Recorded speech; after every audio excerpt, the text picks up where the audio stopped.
विषय है, आज के जो वचन का विषय है वो है मनुष्य के पतन के बारे में। मनुष्य का पतन सभी धर्मों में इसके बारे में चर्चा की जाती है, लेकिन जो विश्वासी हैं, जो मसीही हैं, उन्हें बाइबल के अनुसार बताया जाता है कि इंसान का पतन किस तरह से हुआ, इंसान कैसे पाप में पड़ा, इंसान कैसे गुनाह में गिर गया, किस तरह परमेश्वर के हुजूर से दूर हो गया। मेरे अजीज बहन भाइयों, बहुत सारे दुनिया में लोग जो बाइबल के पहली किताब है उत्पत्ति, उसमें जब बताया गया कि परमेश्वर ने किस तरह से सारी दुनिया को सृजा और किस तरह परमेश्वर ने आदम को बनाया और किस तरह परमेश्वर ने हवा को बनाया और किस तरीके से परमेश्वर की हजूरी में उनको बागे अदन में रखा गया और किस तरह से वो आत्मिक तौर पे मर गए। लेकिन आप बहुत सारे लोग इसे कहानी समझते हैं, बहुत सारे लोग इसके ऊपर यकीन नहीं करते। कई लोग ऐसे विचार प्रकट करते हैं कि जब परमेश्वर को पता था कि हवा, आदम और हवा यानी खास तौर पे हवा बरगला ली जाएगी, वो शैतान को बाग अदन में बढ़ने ही न देता, वो ऐसा काम ही ना होने देता, परमेश्वर को पहले से पता था। ऐसी ऐसी बातें करते हैं। लेकिन मेरे अजीज बहन भाइयों, परमेश्वर चाहता था कि जो बच्चे उसने बाग अदन में बना के रखे, अपने बच्चे बना के उन्हें रखा है, उनका पिता बन के वो उनसे रोजाना मिलता है, वो उसके आज्ञाकारी भी रहे। जैसे आज सभी माँ बाप चाहते हैं उनके बच्चे उनके आज्ञाकारी बने, परमेश्वर ने भी चाहा था कि आदम उसका आज्ञाकारी रहे। और मनुष्य का जो पतन हुआ, बाइबल में पढ़ते हैं, शैतान जिसने परमेश्वर के विरुद्ध पाप किया, उसे परमेश्वर की हुजूरी से निकाल दिया गया और वो फिर परमेश्वर की बनाई हुई उस खूबसूरत कायनात को, खूबसूरत उस भाग्य अदन को, उसमें रखे उसके बच्चों को बिगाड़ने के लिए उसने सांप का रूप धारण कर लिया। मेरे अजीज बहन भाइयों, सांप जो है अपने, शैतान जो अपने असली रूप में नहीं गया, बल्कि सांप का रूप उसने धारण किया। बताया जाता है कि उस समय सांप इंसानों की तरह बोलता था, वो पेट के बल नहीं चलता था, उसके भी पैर थे। लिखा सभी प्राणियों में सांप सबसे धूर्त है, दुष्ट है, चालाक है। वो बाग अदन में प्रवेश उसने किया रूप बदल के, और उसने उस समय अटैक किया जब औरत अकेली थी, हवा अकेली थी। यहां यह दर्शाया गया कि औरत और मर्द जब इकट्ठे रहे ना, एक मन रहे, तो फिर उनके घर को कोई खराब नहीं कर सकता। वहां बताया गया आदम नहीं था, औरत अकेली थी, सांप ने मौका ताड़ा और उसने औरत को बहका दिया। शैतान ने परमेश्वर के द्वारा बोले गए शब्दों को मरोड़ दिया, उसने औरत के जहन पर अटैक किया, और जो औरत थी, पहली बात तो वो देख के हैरान हो गई थी कि सांप बोल रहा है, उसकी जिज्ञासा जागृत हो गई। दूसरी बात यह थी कि जो परमेश्वर ने मना करा था उन्हें दरख्त का फल खाने से, उसी दरख्त के पास खड़ी होकर उस फल को देख रही। फिर जब शैतान ने उसे कहा कि कोई क्या परमेश्वर ने तुम्हें मना करा है, तो उसने जो परमेश्वर ने कहा था उन शब्दों को मरोड़ दिया, औरत ने उन शब्दों को बदल दिया।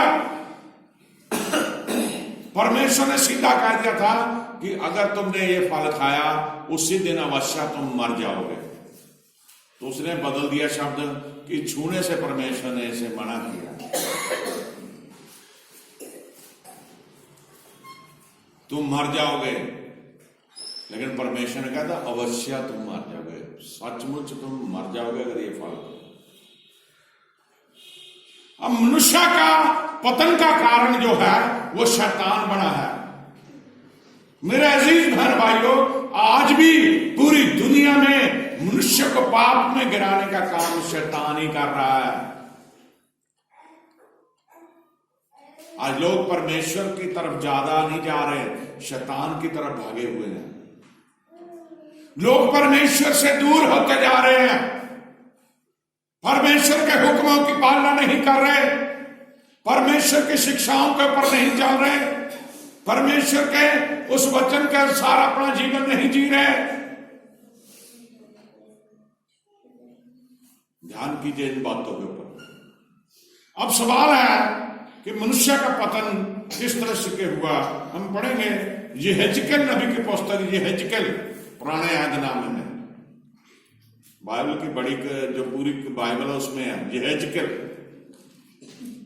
उसका 28 अध्याय, यहेजकेल 28 उसकी 12 से 15 तक पढ़े। हे मनुष्य के संतान, हे मनुष्य की संतान, सोर के राजा के विषय में विलाप का गीत बनाकर उससे कह, परमेश्वर यहोवा यूं कहता है, परमेश्वर यहोवा यूं कहता है, तू तो उत्तम से भी उत्तम है, तू तो उत्तम से भी उत्तम है। शैतान के बारे में लिखा गया। हाँ जी, तू बुद्धि से भरपूर और स्वर्ग सुंदर है। परमेश्वर ने उसे बुद्धिमान बनाया था, खूबसूरत बनाया था। तू परमेश्वर की एदेन नाम बारी में था, उदन नाम, तेरे पास आभूषण, मणिक, राग, हीरा, फिरोजा, सुलेमानी, मणि, शराब, शिवाब, नीलम मणि, मरकत और लाल सब भांति के मणि और सोने के पहरावे थे। सब कुछ शैतान के पास था, हीरे मोती जवाहरात सब कुछ। तेरे डफ और बसूलियां तुझी में बनाई गई थी। जिस दिन तू सिरजा गया था उस दिन वह भी तैयार की गई थी। जिस दिन सिरजा गया था उसी दिन वो तैयार की गई थी। जब शैतान, बाद में उसका नाम रखा, वो स्वर्गदूत था परमेश्वर का, सब कुछ उसके लिए परमेश्वर ने बनाया। सभी दुनिया के साजो सामान उसके पास, हीरे मोती जवाहरात, लाडली पद्मराग, सब जो नीलमणि सब कुछ उसके पास था। 15 तक की पढ़ना बस। तू शाने वाले अभिषेक रूप था।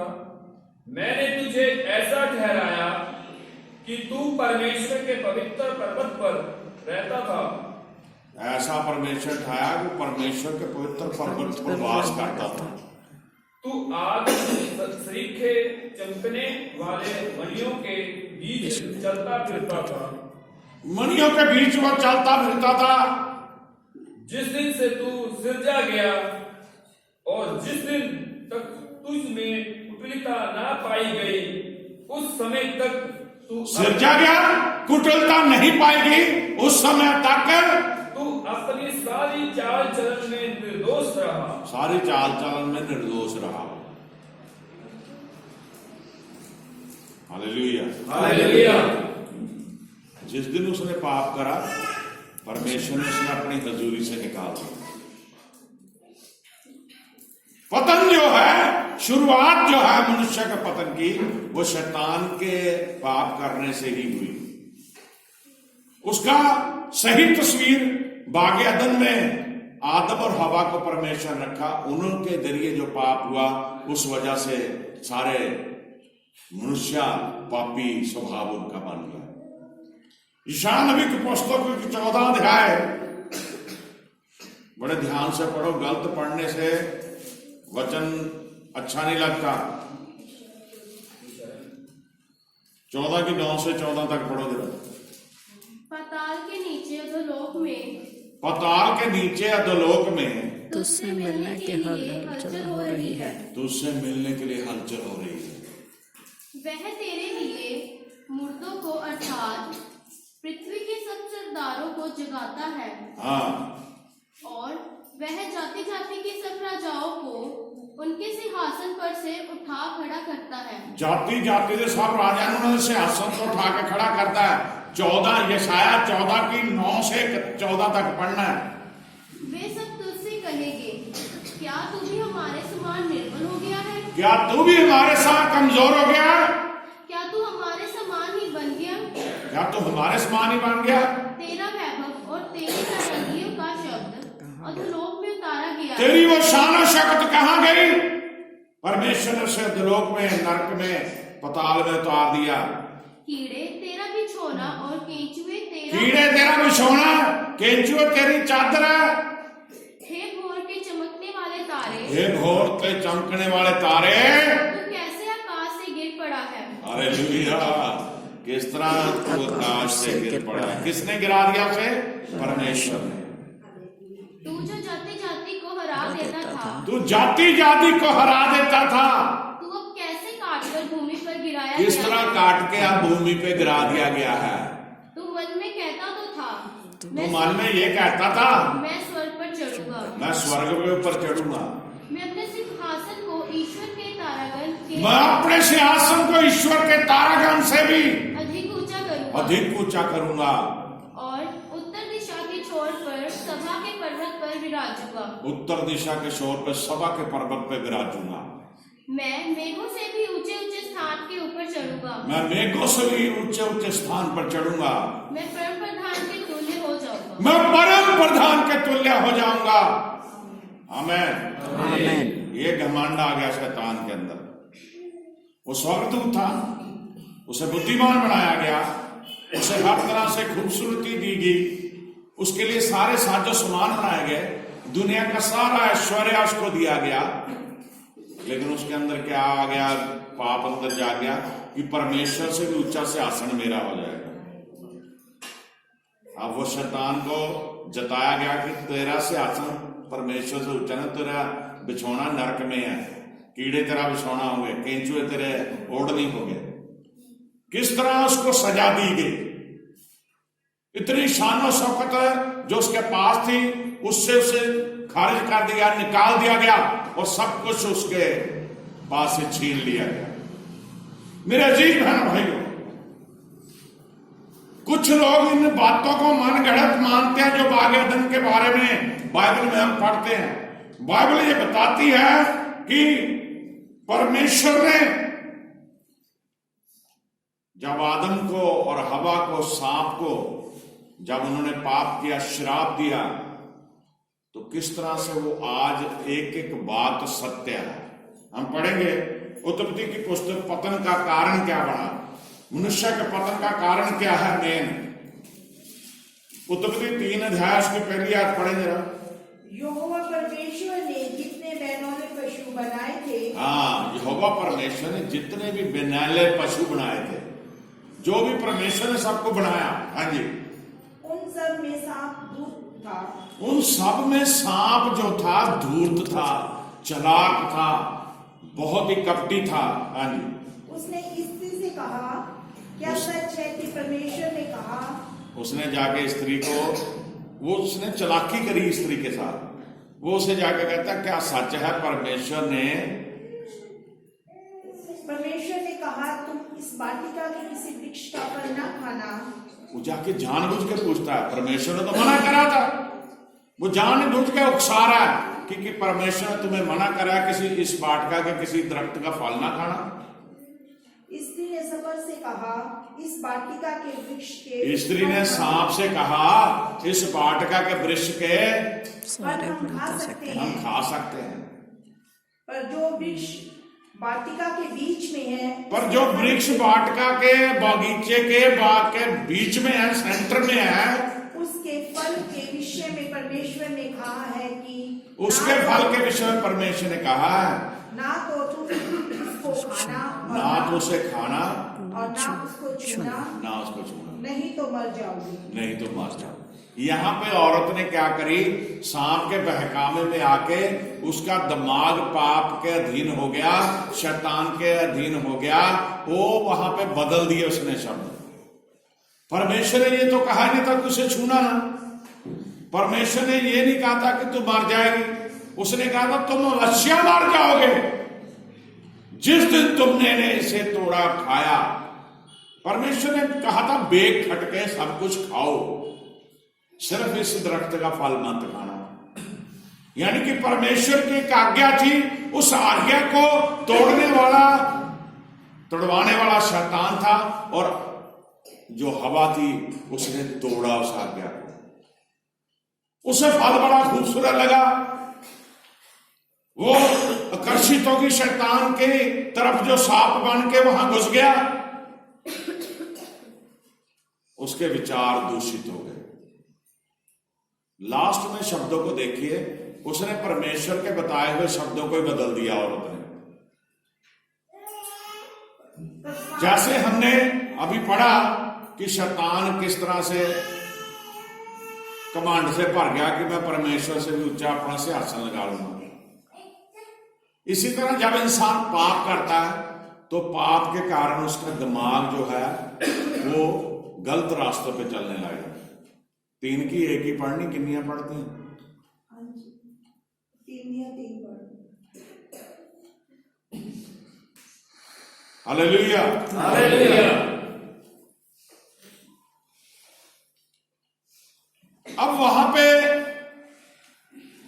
सांप के विषय में जो बताया कि वो शैतान ने सांप का रूप धारण कर लिया, उसने औरत को बहकाया। वो धूर्त सांप था और वो इस तरीके से औरत को बहकाता है कि औरत परमेश्वर की शब्दावली को, परमेश्वर के वचन को बदल देती है। उत्पत्ति 2 अध्याय उसकी 16 पढ़े। और यहोवा परमेश्वर ने आदम को ये आज्ञा दी, तब यहोवा परमेश्वर ने आदम को यह आज्ञा दी, तू वाटिका के सब वृक्षों का फल बिना खटके खा सकता हाँ, है। यहाँ पे साफ लिखा, परमेश्वर ने कहा तू वाटिका के सारे वृक्षों का, दरख्तों का फल बिना खटके, ध्यान से सुनना परमेश्वर के जब ये परमेश्वर ने कहे, बिना खटके खा सकता है। पर भले या बुरे के ज्ञान का जो वृक्ष है उसका भले और बुरे के ज्ञान का जो वृक्ष है उसका फल तू कभी ना खाना, कभी ना खाना, क्योंकि जिस दिन तू उसका फल क्योंकि जिस दिन तू उसका फल खाएगा उसी दिन अवश्य मर जाएगा। उसी दिन अवश्य मर जाएगा। Hallelujah, hallelujah. अब देखिए ये शब्द आपने सुना, परमेश्वर ने बोला। अभी हमने पढ़ा था उत्पत्ति 3 की 1 में, वहां उसमें आगे जाके क्या औरत ने कहा कि हमें तो कहा कि इस फल को छूना ना। दोबारा पढ़िए उसका जो सांप से वो कहती है हवा, उत्पत्ति 3 सांप के। ने स्त्री से कहा, इस वाटिका के वृक्षों के फल हम खा सकते हैं, परंतु पर जो वृक्ष वाटिका के बीच में है उसके फल के विषय में परमेश्वर ने हमें कहा है। परमेश्वर ने क्या कहा था कि बिना खटके खा, पर इसे क्या है, जो भले और बुरे के ज्ञान का वृक्ष है उसका फल तो कभी ना खाना। लेकिन औरत क्या कर रही देखिए, कि ना तो तुम इसको खाना और ना उसको छूना। अब परमेश्वर ने ये तो कहा नहीं था तुझे छूना ना, औरत ने अपनी तरफ से बना ली। इंसान जब पाप करता है अपने आप ही अपने विचार पैदा कर लेता है। औरत ने ये कह दिया कि उसने कहा किसे क्या करना, तू छूना नहीं है। परमेश्वर तो ऐसा लिखा ही नहीं। हाँ जी, पर सांप ने स्त्री से कहा, तुम निश्चय ना मरेगी। उसने कहा तू निश्चय मरेगी नहीं, ना मरोगे, वरन परमेश्वर आप चाहता है कि जिस दिन तुम उसका फल खाओगे उसी दिन तुम्हारी आंखें खुल जाएगी हालेलुया। और तुम भले परमेश्वर ने जब ये कहा कि तू बिना खटके खा सकता है, औरत ने कह दिया कि उसे छूना नहीं, जिस दिन खाएगा हमारा परमेश्वर का था अवश्य मर जाएगा। परमेश्वर के वचन की तरफ ध्यान करें। 2:17 उत्पत्ति 2:17, तब यहोवा परमेश्वर ने आदम को यह आज्ञा दी कि वाटिका के सब वृक्षों का फल बिना खटके खा सकता है, पर भले या बुरे के ज्ञान का जो वृक्ष है उसका फल तू कभी ना खाना, क्योंकि जिस दिन तू उसका फल खाएगा उसी दिन अवश्य मर जाएगा। आमीन। आमीन। इंसान के पतन का कारण शैतान बना, क्योंकि वो धूर्त था, बहुत ही कुटिल था, चालाक था। बाइबल में एक वचन आता है, कबूतर के समान भोले ही न बने रहो, बल्कि सांप के समान चतुर भी बनो। चौकन्ने भी रहो।